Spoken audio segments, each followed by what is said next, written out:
Don't bother trying to find it. You won't find anything about the name of the town or what happened here. The manuscript will be found long after the events that transpired in this place, but I hope against everything else that you're someone in a position of power. I pray to God himself that you can prevent this from ever happening again, but I don't want to give you too much credit. Like me, you are only human after all. They are not. They've been around for a very, very long time. Fat chance, really. You probably don't want that responsibility, and even if you did take it upon your shoulders to track them down, you can't single-handedly stop the children. Their manipulators are not on the grid. Whoever engineered this is in control of the world on a very disturbing level. This is what I want you to do. Read these pages, if they're still legible, and take what you will from them. Don't go on a wild goose chase and realize that when you find this book that it will not be in the same place where I left it. They'll move it somewhere else to deceive you. I've left my mark on a tree there, only then when you see my name will you know this is the place. You may have even heard of it in the history books, but be assured, any rumors on Wikipedia or Google pages that you pull up will be guesswork at best. None of them are even close to the truth. When you find the place, there may be already another town just like it. That's what I'm trying to stop. If we're not successful, then just realize, above all things, that evil exists. I'm not talking about bad people or tragic accidents. I'm talking about real, intelligent, ancient evil.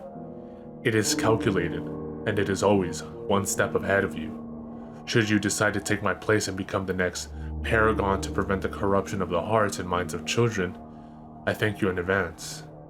I told you that I'm human. I lied. I used to be. Before All Hallows Eve on that fateful night, I've been alive since then, far longer than any human being, and the reason is because I love children. I've always loved them in their purity and their innocence. That's why I was taken in by their ruse. That's why I finally decided to put all this down centuries later. I won't be here much longer, and someone else has to take up the burden. I've waited until I saw them return. They'll be back this year. They're planning the same thing again, and I can't stop them. Again, I can't expect that much from you, but I'm only giving you all this so you'll believe me. I have to be believable. If you think I'm crazy, you'll throw this in a garbage can and more people will disappear. It's time to tell you what happened. I'm rambling. Back then, All Hallows Eve was the time for evil's ascension. You've all forgotten.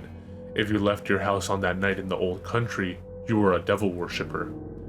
Halloween was not the term we used. We fled to the shores of this country because we were persecuted for our lifestyle choices. We worshipped nature, the changing of the seasons, the solstice of spring, autumn, winter, and summer. In the purest sense of the word, we were druids. Our names and accents were English, but we were servants of the earth. We were some of the first to celebrate it as a holiday. The natives were puzzled by our behavior, but also frightened by it. So they left us alone. They misunderstood. We were not the ones to be afraid of. At the time, I was relieved. They'd attack us in our settlements, time and time again, but as they drew closer to the end of October, they stayed away. Maybe in their own noble bonds with the earth and soil, they knew something terrible was on the horizon. They were right. John Hunter's little boy wanted to be a native, with a bow and arrow and a real headdress. Little Mary Taylor made a dress that was crafted after the local schoolhouse teacher's prettiest outfit. She idolized her educator, of course. They all had their get-ups. They were the first trick-or-treaters in what was to become the United States of America 150 years later. We sent them out to frolic about the settlement, collecting apples and tarts and other sweet things in their burlap goodie bags. There were no Snickers or Milky Ways, and yet the magic of this holiday held no less sway over them than it does the youth of our current time. They dress up as the Joker, the Power Rangers, the Teenage Mutant Ninja Turtles. These children were their predecessors. I sent my daughter with Mary and John Hunter Jr. Despite our mistrust and wariness of the Anglican Church and the monarchs that presided over it, my little girl was dressed as the Queen of England. I refused to crush her fantasy world, and so I simply indulged her. We heard promises to return after sundown, to say yes ma'am and no sir, and not to linger too long if they were invited inside the households of our community. We didn't realize that the house on the edge of the settlement existed until we saw the children go inside. There were no lanterns or sources of lights in the windows, no fire or harvest stalls on the outside of the dwelling. As we sat in the middle of the town hall, imbibing in the pleasures of distilled moonshine, none of you will ever make it as potent as we did in those days. Amongst our brethren, we watched our young ones gravitate across the middle of our town to the foreboding household that had seemingly been constructed overnight. When we gazed upon it, it seemed as though the place was shimmering. It painted my vision to look upon the building, as if my senses were being forced and propelled in another direction.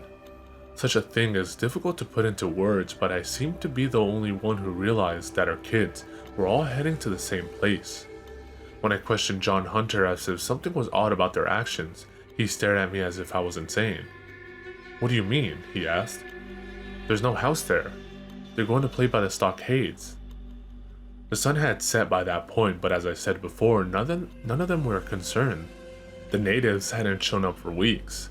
I decided to walk to the phantom dwelling that only I and the children could see, to peer inside and see who these new settlers were, and why it called to the youth as if it was a black hole in a sea of stars. I tried to stand outside to look through the window, but when I saw what was happening, it was too late. I breached the doorway with my buck knife drawn, but there was nothing about the things inside that I could harm with a weapon. There's something deep inside of us, something embedded within the human spirit, that's perfectly aware when we encounter something truly terrible. Fear, horror, evil, revulsion, it all hits you in a spastic wave, like a fierce exploding bullet that shatters the innermost parts of your soul with a relentless and powerful fury. I saw it in that moment, standing in that darkened doorway. They weren't people and they weren't spirits, they were halfway there, lingering over the conscious bodies of my daughter and her peers in their hooded black robes of half existence.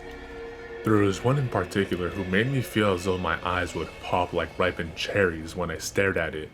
It was the leader, the source of that tug, that pull, and it was slowly fading, disappearing like a gaseous black cloud of death. Through my little girl's nostrils and mouth, she was gasping for air as if every breath after the one that preceded it was filled with acid. As if she were hungry for real, fresh air in her small lungs.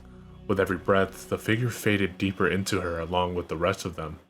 I wish I could say that I was a hero and that I hacked them all to bits. I wish I could say that I saved the day and made Halloween a night when the worst thing that children have to worry about is poison candy. It didn't happen.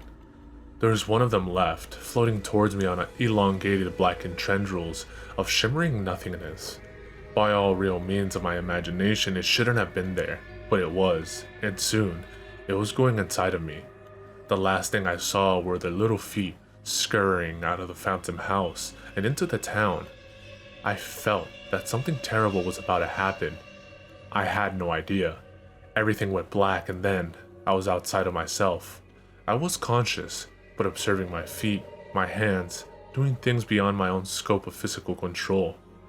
They led me and our children into the meeting hall where, of course, the kids were embraced by the open, loving arms of their parents. I witnessed the betrayal, the brutal moments in which the truth instilled by the love of her family and offspring would transform into a cause for the destruction of our village. They absorbed them. There's no better adjective for what happened. One moment they were there, and seconds later, they were nothing but dark essence, filtering in through the eyes and noses and mouths of their devil children. It was over in minutes. A night that should have been a celebration of nature, of the seasons, had turned into the end of everything that we knew and loved here on our new land. I started to fight it. The kids knew. The moment I began to resist, to try and reclaim my limbs and mind from the corrupting influence within, their heads snapped back from their feast of souls to survey me in my struggle. My daughter's eyes were sunken, black pools of the abyss. Devoid of any emotion, any semblance of the bright-eyed stare that she once held for me in all her love and adoration for her father. I missed that the most, really. The way she'd run to me when I came in from the fields every evening as the sun went down. I lived for that. What reason do I have to live now, other than to find her and stop them? I'm incapable. That falls on you, my friend. They took part of my daughter that counts, the part that I loved and cherished. They turned her into a servant. You asked me while I'm still alive, and again, it's because I love her so very, very much. Her body is a hollow shell filled with the malefice and blackness of evils beyond our world. The black-robed things have grown as centuries have passed. They are from some place that is not of this world, but their urgency, their hunger to devour and destroy is insatiable. It's an exponential amplifying contagion on mankind, and All Hallows Eve is their pinnacle, their Christmas. I've done my best to warn you throughout history, to leave my mark in places where their desolation has left nothing but dust on the wind and empty houses, a deserted football field in a Texas ghost town, a card room in the back of a nightclub in Chicago, right under the nose of civilization, Roanoke Island, North Carolina, before John Rolfe found it in the aftermath. The thing I expelled through sheer force of will alone has left me with an unusually long and empty life, devoid of anything but my desire for revenge. I have failed. I'm pleading with you. October 31st is not long away. My little girl, or what's left of her, is going to lead them to the same place. It's been refounded, except now, it hums with sport utility vehicles and cell phones. I don't want this to happen to your child. Go to Roanoke and stop them from repeating the ritual. Those bodies they inhabit now are frail, on their way out. It's been almost 500 years. They'll need new ones on this Halloween. Look for a building that appears as though it shouldn't be there. It will be across from that very tree where I signed my name, where I made my mark. I changed my title, named myself after the tribe of natives who knew it was coming. Who, perhaps, tried to warn us. But for some reason we failed to heed or recognize their warnings. They were more closely attuned to the earth than us, and yet, they were still wiped out, eventually. Trick or treat. Go now. You don't have much time.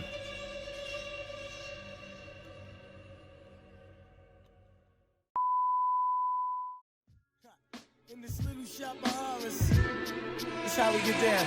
Yeah, enter, the project's on the prairie, scary. Greet you at the gate with Bloody Marys. Blood, a rail full of blood. Back to the cemetery, get more blood. Standing on the grave, drinking blood, smoking bones. We seen a crew of ghouls running by with stolen tombstones. With Hell's Angels on the chase, they lust to bust a black skull. Want you embrace, they tie you up in chains and they stomp on your face. They go to purgatory and they beat the fucking case.